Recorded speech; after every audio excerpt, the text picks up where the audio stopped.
Hello বন্ধুরা, আজকে আমি করছি মোচার ঘন্ট। একটুখানি দেখবেন কীভাবে করছি। আজকে গর্ব মোচার ঘন্ট করবো গোবিন্দভোগ চাল দিয়ে। দিয়ে দিচ্ছি, দিয়ে প্রথমে আমি কিছু বাদাম ভেজে নেব।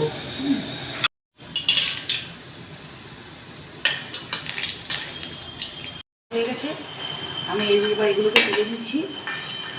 বাদাম ভাজা তেলের মধ্যে ডুম ডুম করে আলু কেটে রেখেছি। মোচার ঘন্টের জন্য এগুলোকে আমি একটু লাল লাল করে ভেজে নেব।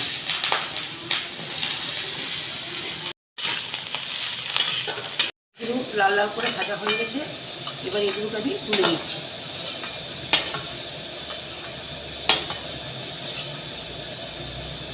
আমি এই তেলটার মধ্যেই আমি এখানে কিছুটা তেল দিয়ে দিলাম।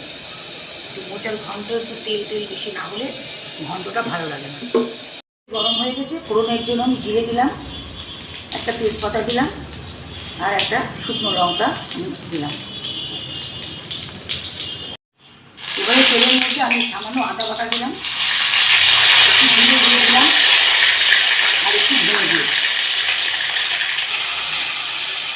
সেখানে আমি হলুদ দিলাম, আমার লবণ দিলাম, কারণ আমি মোচাটা সিদ্ধ করার সময় আমি লবণ দিয়েছিলাম। এখানে অল্প করে লবণ দিলাম। গোবিন্দভোগ চাল আমি 10 মিনিট আগে ভিজিয়ে রেখেছিলাম। এটা আমি গোবিন্দভোগ চাল দিয়েই মোচার ঘন্টটা করবো।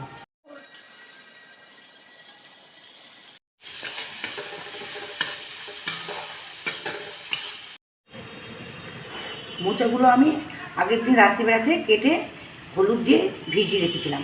আজকে সকালে এটাকে সিদ্ধ করে নিয়েছি। এই যে গর্ব মোচা, এটা গর্ব মোচার ঘন্ট অন্য মোচার থেকে একটু অন্যরকম স্বাদের হয়। আলুগুলো এবার এর মধ্যে দিয়ে দিলাম। এর মধ্যে সামান্য একটু জল দিচ্ছি, কারণ এখানে গোবিন্দভোগ চালটা দেওয়া আছে যাতে চালটা সিদ্ধ হয়ে যায়। এবার আমি এটাকে 5 মিনিটের জন্য ঢাকা দিয়ে রাখছি, যাতে চালটা ভালো মতন সিদ্ধ হয়ে যায়। বাদামগুলো ভিজে রেখেছিলাম, এগুলো আমি হামাদিস্তায় সামান্য গুঁড়ো করে নেব। আধ ভাঙা মতন করে নিয়েছি। এই গোবিন্দভোগ চালগুলো সিদ্ধ হয়ে গেছে। আমি এর মধ্যে কিছুটা চিনি দিচ্ছি।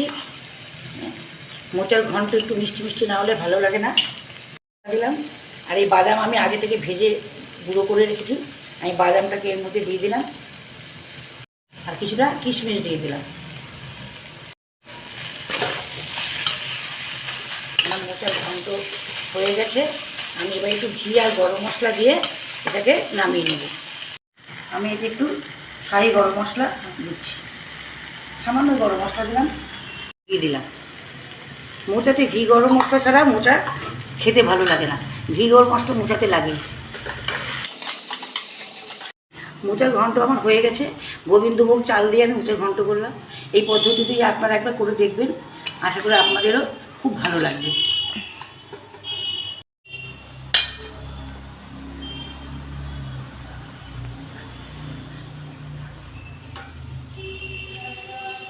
খুব ভালো হয়েছে।